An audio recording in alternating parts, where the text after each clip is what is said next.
करीब 10 दिनों से सोशल मीडिया के ऊपर एक सरकारी अफसर का अपने पति को धोखा दिए जाने के आरोपों के साथ काफ़ी ज़्यादा ट्रोलिंग उसकी की जा रही है। महिला यहाँ पर अफसर है, उसका जो पति है वो सफाई कर्मी बताया जा रहा है और महिला का रिलेशनशिप किसी और के साथ बताया जा रहा है और यहाँ पर धोखाधड़ी की भी बात की जा रही है। ऐसे में सोशल मीडिया पर एक चर्चा का दौर छिड़ चुका है कि जितने भी ऐसे लोग हैं जो अपनी पत्नियों को दूसरे शहर में रखकर सरकारी नौकरी की तैयारी करवा रहे हैं, उन सभी ने कोचिंग से अपनी अपनी वाइफ को बाहर निकलवा लिया है और बोला है भैया कि हमें सरकारी नौकरी नहीं चाहिए।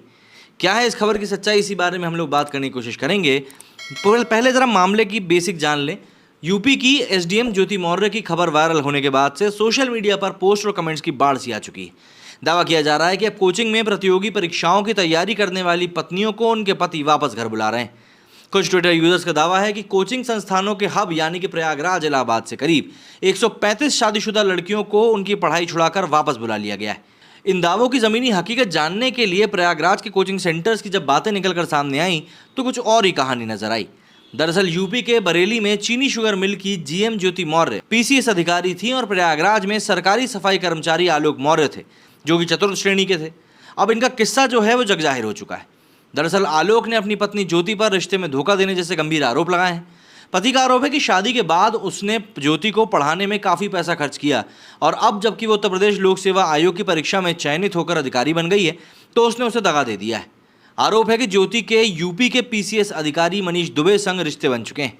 उधर आलोक की पत्नी ज्योति मौर्य ने इन सारे आरोपों को दरकिनार किया है। पीसीएस अधिकारी ज्योति ने कहा कि सारे आरोपों की जाँच मेरे ऊपर के अधिकारी कर रहे हैं। बहरहाल यूपीएससी की तैयारी कर रही अधिकारी बनने वाली एसडीएम साहिबा और चतुर्थ श्रेणी कर्मचारी आलोक मौर्य का मामला अब मीडिया में सुर्खियां जमकर बटोर रहा है। सोशल मीडिया पर लोग तरह तरह के कमेंट लिखकर कभी आलोक तो कभी यूपी सरकार के अधिकारी ज्योति मौर्य को निशाना ले रहे हैं। इन दिनों सोशल मीडिया साइट्स पर यह भी लिखा जा रहा है कि प्रयागराज में 135 लोगों ने अपनी उन पत्नियों को घर बुला लिया है जो यूपीपीएससी की तैयारी कर रही थी। इन वायरल पोस्ट की जब तफ्तीश की गई तब प्रयागराज के कोचिंग सेंटर ने पोल खोल के रख दी। दरअसल कोचिंग करने वाले लोगों ने सोशल मीडिया पर किए जा रहे दावों को पूरी तरह से नकार दिया है। खासकर कि नवविवाहित युवतियों ने कहा कि ये सारी बातें सिर्फ सोशल मीडिया पर हैं, वास्तविक रूप में ये सारी बातें झूठी हैं। प्रयागराज की मिसेस जायसवाल यूपीपीएससी की कोचिंग कर रही हैं। नवविवाहिता शहर के बैंक रोड स्थित सागर अकादमी में पढ़ने वाली हैं। मीडिया से बातचीत में मिसेस जायसवाल ने बोला कि पति पत्नी का रिश्ता विश्वास पर टिका होता है। मेरे पति मुझ पर विश्वास करते हैं, मुझे खुद को कोचिंग लेने आते जाते हैं और छोड़ते हैं। सोशल मीडिया पर चल रही सारी बातें झूठ हैं, उनमें किसी तरह की कोई सत्यता नहीं है। वहीं एक और कोचिंग में यूपीपीएससी की तैयारी कर रहे लड़के और लड़कियों का भी यही कहना है कि सोशल मीडिया पर वायरल दावे बिल्कुल झूठे हैं। उनके साथ बीते दिनों में पढ़ने वाली शादीशुदा महिलाओं में से ऐसी कोई भी नहीं है जो पढ़ाई छोड़कर चली गई हो। सभी पहले की तरह कोचिंग आ रही हैं। सोशल मीडिया पर फर्जी अकाउंट से गलत दावे किए जा रहे हैं। कोचिंग करने आई लड़कियों के मुताबिक उनके साथ भी कई शादीशुदा महिलाएं हैं और कोचिंग भी कर रही हैं। और सही बात यह है कि आज तक ऐसी कोई बात सामने नहीं आई कि कभी कोई शादीशुदा महिला कोचिंग में पढ़ाई करने आई हो और उसको बीच में ही घर बुला लिया गया। क्लासेस ज्वाइन करती हैं और यहाँ पर वो प्रॉपर पढ़ाई भी कर रही हैं। वहीं यूपीपीएससी और यूपीएससी की तैयारी कराने वाले कोचिंग के टीचर ओम प्रकाश शुक्ला का कहना है कि जो भी ट्विटर या फेसबुक पर चल रहा है वो सब गलत है। वास्तविक रूप में मेरी कोचिंग या मेरे अगल बगल के कोचिंग सेंटर से कोई शादीशुदा छात्रा घर वापस नहीं गई है। मेरे संपर्क में और भी कोचिंग संचालक हैं, लेकिन इस तरह की बात किसी भी कोचिंग में सामने नहीं आई है। सोशल साइट्स पर चल रही बातें बेबुनियाद और झूठी हैं। अगर आपको ये मामला नहीं पता है कि ज्योति और आलोक का क्या था तो ये भी जरा जान लें।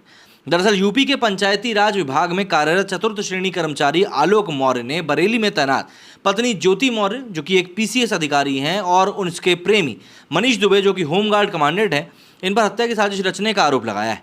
पीड़ित पति ने धूमनगंज थाने के अलावा होमगार्ड मुख्यालय में भी इसकी शिकायत दर्ज कराई है। बता दें कि साल 2015 में आलोक मौर्य की पत्नी का यूपीपीएससी परीक्षा में चयन हुआ था।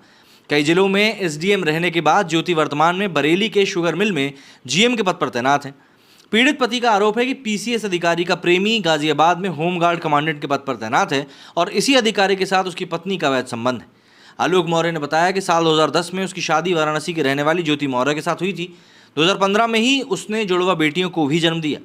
पीड़ित पति का आरोप है कि साल 2020 में उसकी पत्नी होमगार्ड कमांडेंट के संपर्क में आई और फिर मुझसे दूर होती चली गई। पीड़ित का आरोप है कि पत्नी अपने प्रेमी के साथ मिलकर उसकी हत्या की भी साजिश रच रही है। जाहिर सी बात है, काफ़ी बड़े इल्ज़ाम है। कुछ एक अगर हम ट्वीट्स की तरफ नजर डालें तो आपको और स्थिति स्पष्ट होगी कि सोशल मीडिया पर इस समय क्या कुछ बातें की जा रही हैं। जैसे कि अगर आप ये ट्वीट देखें तो इसमें लिखा है कि पति को धोखा देकर गैर मर्द के साथ संबंध बनाने से प्रेरित होकर कोई और मर्द अब अपनी पत्नी को अधिक पढ़ाकर अधिकारी नहीं बनाएगा। प्रयागराज में पीसीएस की तैयारी कर रही 135 पत्नियों को पतियों ने घर वापस बुला लिया है। यहाँ लिखा है कि आज मेरे पति ने इस घटना से स्तब्ध होकर मुझे प्रयागराज से बीच में ही पीसीएस की तैयारी छुड़वा कर घर बुला लिया। बोले हमें नहीं बनाना, हमें हीरा ठाकुर नहीं बनना है। आज मेरे पति ने इस घटना से स्तब्ध होकर मुझे प्रयागराज में बीच में ही पीसीएस की तैयारी छुड़ाकर घर वापस बुला लिया। हमें हीरा ठाकुर नहीं बनना है। इस तरह के कुछ ट्वीट्स हैं जो काफ़ी ज़्यादा वायरल हो रहे हैं। इनके ऊपर आपकी क्या प्रतिक्रिया है, कमेंट करके ज़रूर बताएं। मेरे स्टूडियो फिलहाल इतना ही। जय हिंद, जय भारत।